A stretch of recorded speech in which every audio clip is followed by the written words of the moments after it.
Hi, I'm Dorset Chairman. We're looking at modular furniture or unit furniture. There's a lot of it around. A lot of modern manufacturers will produce this by the thousand. A lot of upholsterers try and avoid recovering it, upholstering it.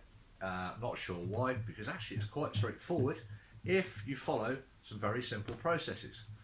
So initially just start by taking out all the staples, but leave the cover intact, leave it in place. Then grab your trusty marking pen and start to mark up all the panels. So this one here, inside back. So I know that's the inside back.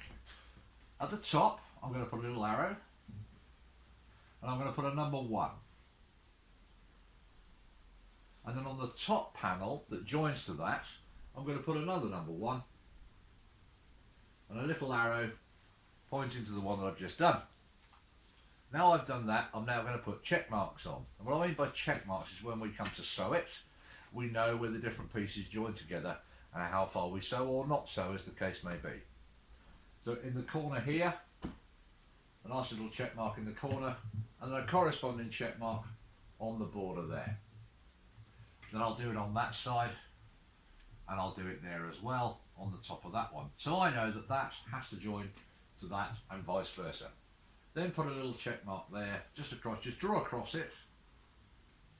When you come to cut it out, you put little nicks in the fabric so you know that those check marks meet with the other check mark.